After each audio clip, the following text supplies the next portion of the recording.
सर्वेभ्य नमो नमः। अहम महेंद्र कुमार देपन, सहायक आचार्य संस्कृत, राजकीय महाविद्यालय सुमेरपुर।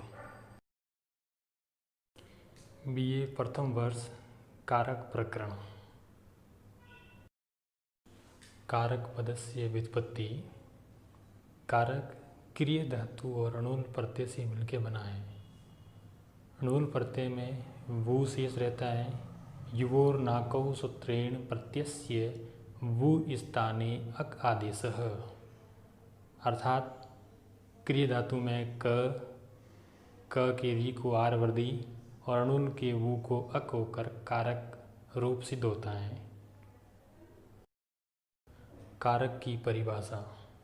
क्रियाजनकत्वम कारकम, क्रियान्वयित्वम कारकम, अर्थात यस्य क्रियया सह साक्षात् परंपरया वा संबंधो भवति स कारकम इति कथ्यते, अर्थात जिसका क्रिया के साथ साक्षात या परंपरा से संबंध होता है वह कारक कहलाता है। कारक भेदः। संस्कृत भाषायां षट् कारकाणि सन्ति, अर्थात संस्कृत भाषा में 6 कारक होते हैं।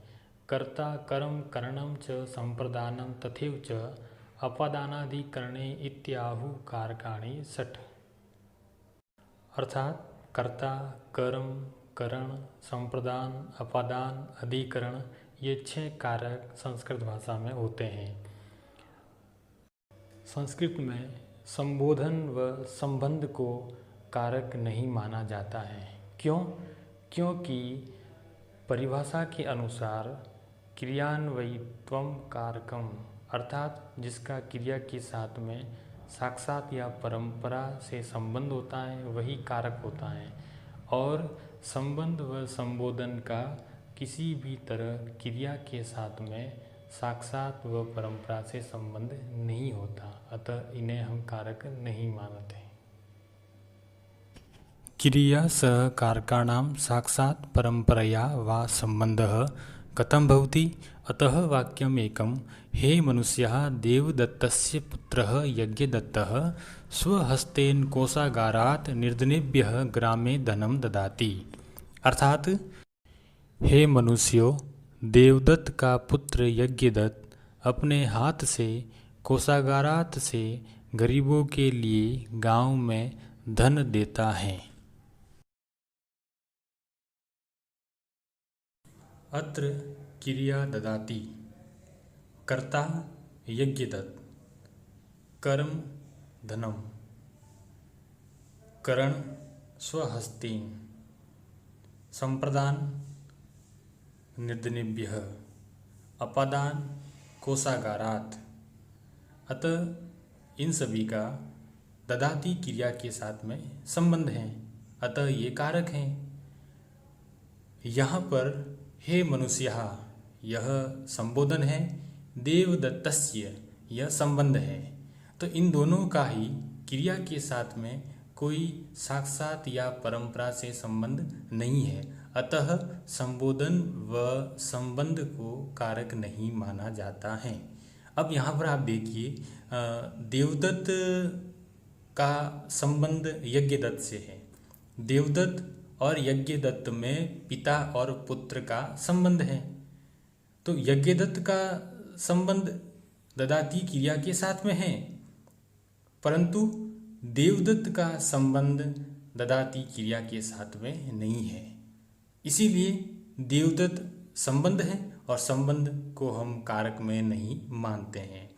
हे मनुष्य यह संबोधन है, इनका भी ददाति क्रिया के साथ में कोई संबंध नहीं है, अतः संबोधन भी संस्कृत भाषा में कारक में नहीं गिना जाता। अतः संस्कृत भाषा में कुल विभक्ति संख्या कारक बोधित्री विभक्ति ही, अर्थात कारक की विशेष अवस्था व संख्या का बोध कराने वाली सत्ता विभक्ति कहलाती हैं। संस्कृते सप्त विभक्तियः भवन्ति, अर्थात संस्कृत भाषा में 7 विभक्तियाँ होती हैं।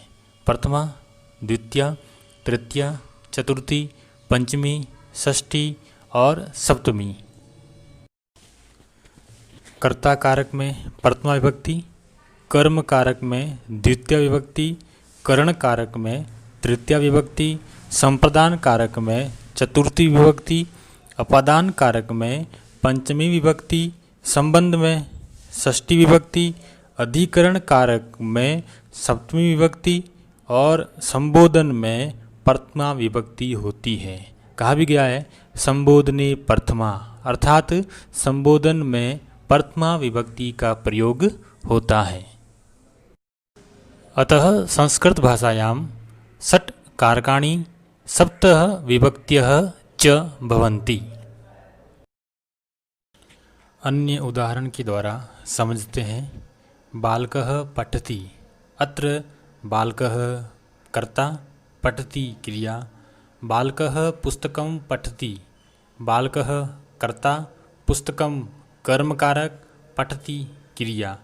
बालकः मनसा पुस्तकं पठति, बालकः कर्ता, मनसा करणकारक, पुस्तकं कर्मकारक, पठति क्रिया।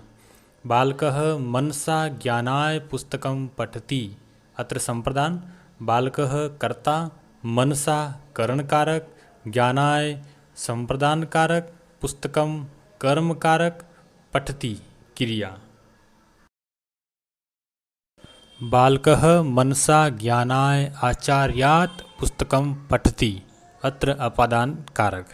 बालकः कर्ता, मनसा करण, ज्ञानाय संप्रदान, आचार्यात् अपादान, पुस्तकं कर्म, पठति क्रिया।